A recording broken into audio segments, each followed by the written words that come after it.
El diluvio descrito en la Biblia cubrió toda la tierra y por instrucción de Dios se debía construir un arca para preservar a pares de animales y a un ser humano justo con su familia, quienes tendrían la misión de repoblar el planeta posteriormente. En el Corán se cuenta una historia similar, donde se habla de un gran barco y una inundación mundial. También hay dos historias antiguas pertenecientes a las epopeyas babilónicas, donde se describe una gran inundación: la epopeya de Gilgamesh y la epopeya de Atrahasis.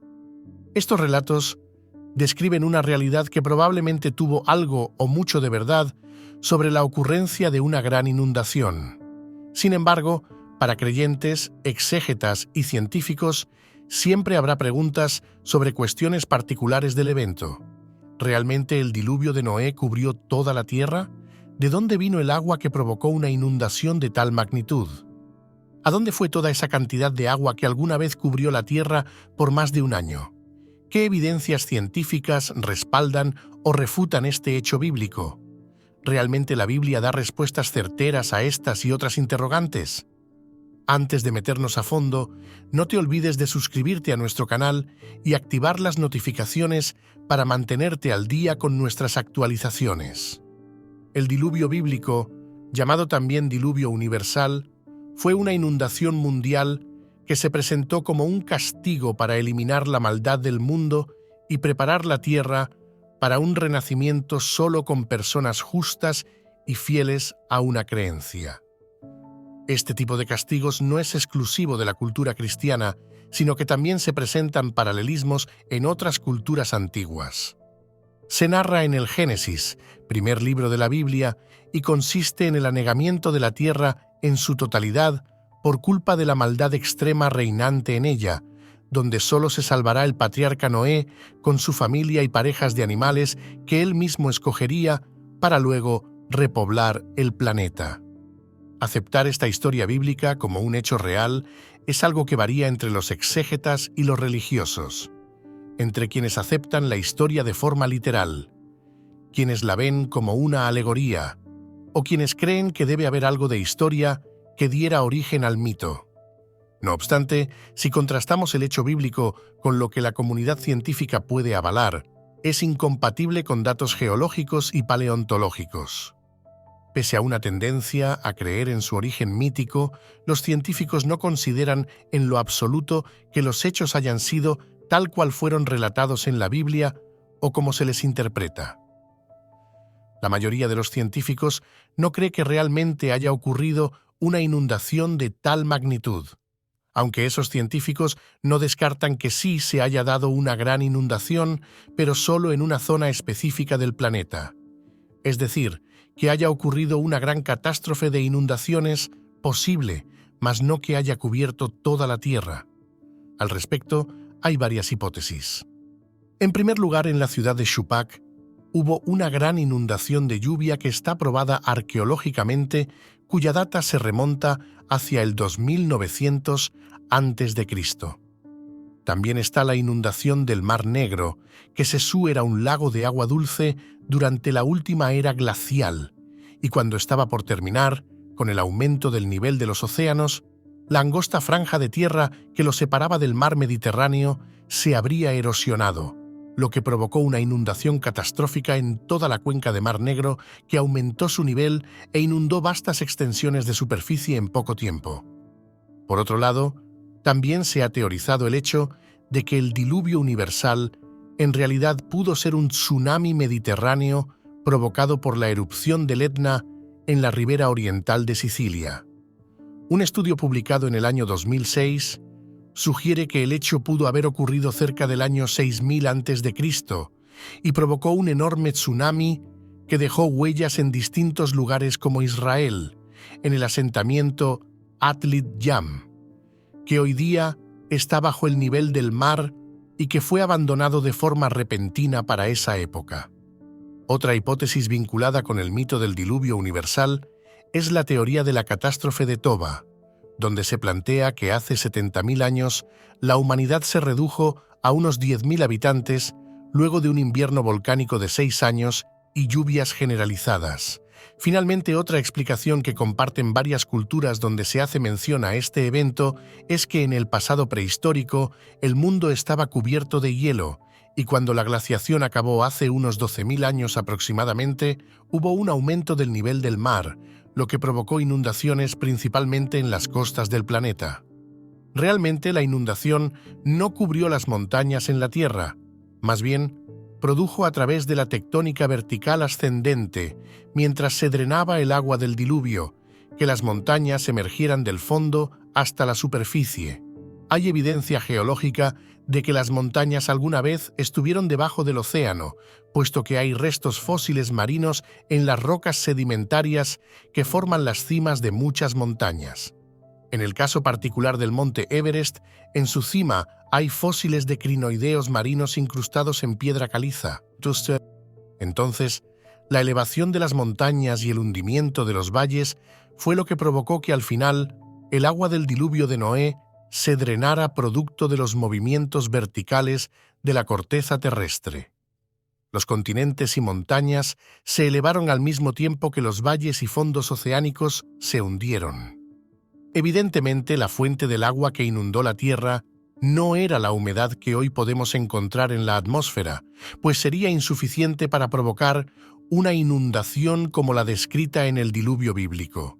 De hecho, las estimaciones científicas apuntan que si eso ocurriese, solo se cubriría de agua toda la superficie con una profundidad media de 5 centímetros aproximadamente. En el relato bíblico sobre la creación, se dice lo siguiente sobre la formación de la atmósfera en Génesis. Y pasó Dios a decir: llegue a haber una expansión en medio de las aguas, y ocurra una división entre las aguas y las aguas. Entonces procedió Dios a hacer la expansión y hacer una división entre las aguas que deberían estar debajo de la expansión y las aguas que deberían estar sobre la expansión. De acuerdo con lo anterior, las aguas debajo de la expansión de la atmósfera eran las aguas que estaban sobre la superficie terrestre, mientras que las aguas sobre la expansión eran inmensas cantidades de humedad que estaban suspendidas muy arriba de la Tierra en forma de vapor espeso. Sin embargo, algunos pudieran afirmar que ese vapor espeso podría haber afectado el clima del planeta. El biólogo Geraldo Blohm explicó el efecto del vapor acuoso en el clima así: tal como el vidrio caliente del invernadero tiende a hacer subir la temperatura del interior, el vapor acuoso tiende a hacer subir la temperatura de la superficie de la Tierra que está abajo él.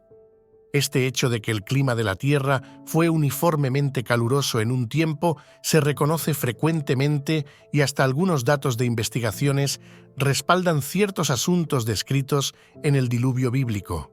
Por ejemplo, en las revistas Scientific Monthly del año 1949 se explicó lo siguiente: en aquellos días, la Tierra tenía un clima tropical o subtropical sobre gran parte de su superficie terrestre y en las extensas tierras tropicales había abundancia de vegetación exuberante. La Tierra era baja y no había montañas altas que formaran barreras físicas o climáticas. Según las interpretaciones del relato bíblico, el agua del diluvio está en el océano. En el Génesis se cuenta que para el día 150 de la catástrofe del diluvio, las aguas habían aumentado hasta cubrir todos los montes altos que hay debajo de todo el cielo. Después de eso, las aguas fueron disminuyendo continuamente de la tierra.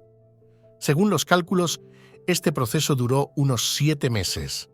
Entonces, a medida que el agua retrocedió de los continentes, se cree que debió fluir hacia los océanos. De hecho, solo el Océano Pacífico ocupa casi la mitad de la superficie de la Tierra. La explicación científica es que para que el agua drene de los continentes hacia los océanos, los continentes han debido elevarse y se han debido hundir los fondos oceánicos. Conforme la corteza continental se elevó y los fondos oceánicos se hundieron, el agua del diluvio que cubría el globo terráqueo se escurrió provocando una erosión masiva de los continentes. El movimiento hacia arriba y hacia abajo de la corteza durante este evento llamado tectónica vertical diferencial explica cómo se drenaron las aguas de los continentes. Cuando las cuencas oceánicas comenzaron a hundirse, el agua fluyó a través de los continentes en amplias láminas y pulió la superficie. Los geólogos definen estas características como superficies de planificación. El agua que se escurría erosionó las montañas elevadas, transportó los sedimentos de roca a través del continente y convirtió las rocas duras y resistentes en cantos rodados y grava. De hecho, hay grandes depósitos de rocas de cuarcita bien redondeadas en numerosos lugares del noroeste de los Estados Unidos y el Canadá adyacente. En el momento en que las aguas de la inundación retrocedieron completamente, la superficie se había transformado en la forma que conocemos actualmente. Según el Génesis, Noé y todos los que estaban con él salieron del arca transcurrido poco más de un año después de que se dio el diluvio. Sí, existe evidencia de tectónica vertical diferencial de montañas y valles, continentes y océanos, revelada gracias a los estudios de la geomorfología, la disciplina que estudia la forma de la superficie de la Tierra. Los análisis dan cuenta de que las montañas demuestran movimiento ascendente a lo largo de fallas y los valles circundantes revelan indicios de que se hundieron y después acumularon sedimentos. Las pruebas realizadas a estos sedimentos indican que el movimiento vertical empezó cuando aún la Tierra estaba sumergida en el agua por la gran inundación. En este sentido, el geomorfólogo Lester King comenta: las islas volcánicas marinas que han sido truncadas por las olas, luego sumergidas por debajo del nivel del mar, se llaman guillots. La mayoría de ellos parecen haberse hundido entre 600 y 2000 metros, y es evidente que proporcionan una medida de la cantidad en que se ha hundido el fondo del océano en el tiempo geológico tardío. Todas las cuencas oceánicas ofrecen evidencia de hundimiento que asciende a cientos e incluso miles de metros en áreas alejadas de la Tierra. Hay otras evidencias, como los finos detalles del fondo del océano muy por debajo de la superficie, que muestran signos de tectónica vertical diferencial en la corteza terrestre. Las montañas se elevaron y se hundieron, creando las características que observamos hoy en día. Según el relato bíblico, las lluvias que produjeron el diluvio duraron 40 días y las aguas estuvieron sobre la tierra durante 150 días. Después de este periodo, estas aguas retrocedieron de forma gradual. Cuando la tierra estuvo lo suficientemente seca como para desembarcar, fue que Noé, su familia y los animales abandonaron el arca. Ya había transcurrido más de un año desde que había iniciado la gran inundación. Dado que la razón de ser de este diluvio era la destrucción de todos los seres vivos, ciertamente los restos fósiles en las rocas sedimentarias que se hallan en los continentes pudieran ser la representación de esa carne destruida en aquel evento. Pero lo que llama la atención de los expertos es que, si bien están estos fósiles en todos los continentes, hay intercaladas con estas rocas sedimentarias capas de sal de gema, de evaporita, cloruro de sodio, yeso, sulfato de calcio hidratado, anhidrita, sulfato de calcio y varias sales de potasio y magnesio que están asociadas con lechos rojos y lutitas que contienen grietas de lodo fosilizadas. De acuerdo con los expertos, muchos de estos compuestos minerales y lechos rojos tienen espesores combinados en diferentes continentes de más de 1 kilómetro. Los lechos rojos son de este color porque contienen hematita roja, óxido de hierro, que se formó a partir de granos de magnetita que se oxidaron mientras los lodos estaban expuestos al oxígeno al aire libre. Las grietas de lodo pueden formarse únicamente bajo condiciones de secado que hacen que el lodo se contraiga y forme grietas poligonales. Los compuestos minerales de evaporita en las capas se depositan en el orden químico correcto predicho por la solubilidad de cada tipo de ion en estos compuestos y cuyas concentraciones crecientes durante la evaporación del agua harían que precipitaran en una secuencia de depósito predecible a medida que el volumen de agua disminuyera. Se esperaría que estos depósitos de evaporitas se originaran donde alguna vez hubo un mar marino y desaparecieran cuando el mar se secara completamente. Por lo tanto, se esperaría que estas evaporitas estuvieran en la parte superior de los supuestos depósitos del diluvio universal, cuando el agua aparentemente retrocedió y la tierra se secó, pero ciertamente no en diferentes niveles entre los depósitos del diluvio fosilíferos más antiguos y más jóvenes. Para explicar la evidencia geológica anteriormente descrita, han debido suceder múltiples condiciones climáticas mundiales de inundaciones, luego una desecación hasta dejar la tierra completamente seca en repetidos ciclos en un periodo de tiempo sostenido.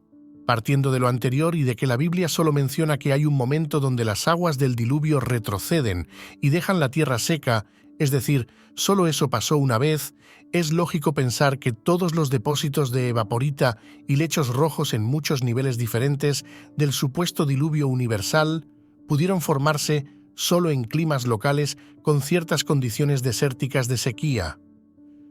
Y es ilógico que se hayan podido formar todos al mismo tiempo en una época en la que una gran inundación cubrió toda la tierra por más de un año.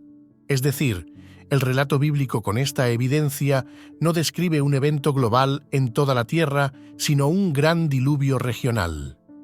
Por otro lado, hay evidencias de grandes inundaciones en ciertas regiones muy similares a la del relato bíblico, que de alguna manera contradicen el hecho de que en la misma Biblia se plantea que Dios prometió no provocar otro gran diluvio como el de Noé.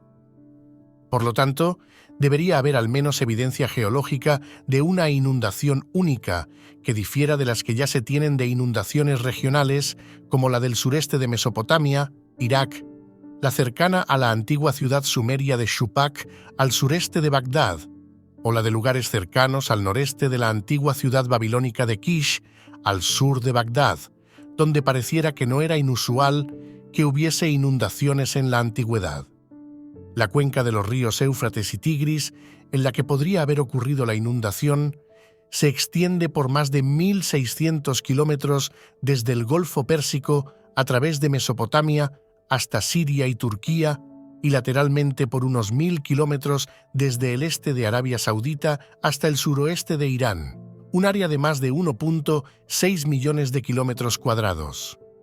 Partiendo de lo anterior, si cayera una abundante lluvia no solo en las montañas de Siria y Turquía, sino también en Arabia Saudita e Irán, todos los afluentes de estos países contribuirían con sus volúmenes de agua a las llanuras aluviales de los ríos Tigris y Éufrates.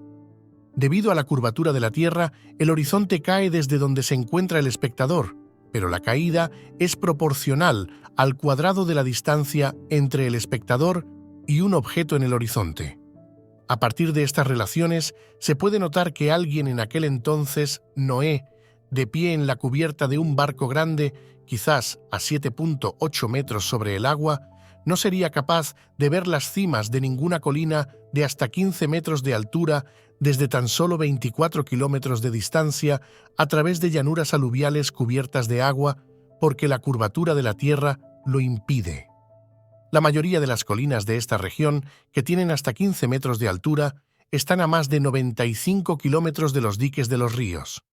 Por lo tanto, los sobrevivientes del diluvio solamente podían ver agua en todas direcciones mientras flotaban río abajo por el río Tigris y sobre las llanuras aluviales. Muchas de estas colinas también estarían parcialmente revestidas de agua, lo que haría que sus cimas sobresalieran menos del nivel del agua y, en consecuencia, la curvatura de la Tierra las haría desaparecer de la línea de visión, incluso en una distancia inferior a 24 kilómetros. Al noreste y suroeste de la superficie casi plana que contiene los dos ríos, la topografía se eleva más de 455 metros en Arabia Saudita y en Irán.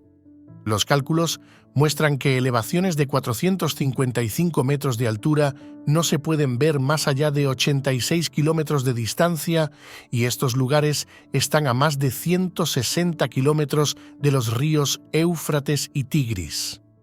Por lo tanto, nada de las tierras altas de Arabia Saudita o Irán sería visible para alguien, para Noé en aquel entonces. De este modo, el mundo entero parecería estar cubierto de agua durante el diluvio, y ese era el mundo entero para la gente de esta parte del sureste de Mesopotamia en ese momento. Esperamos que este video te haya sido útil. Si tienes algo que agregar, por favor, compártelo con nosotros en la sección de comentarios. Dale me gusta a este video y envíale el enlace a tus familiares y a tus mejores amigos para que también sepan más sobre a dónde se fue toda el agua después del diluvio bíblico. Si eres nuevo en nuestro canal, no olvides suscribirte.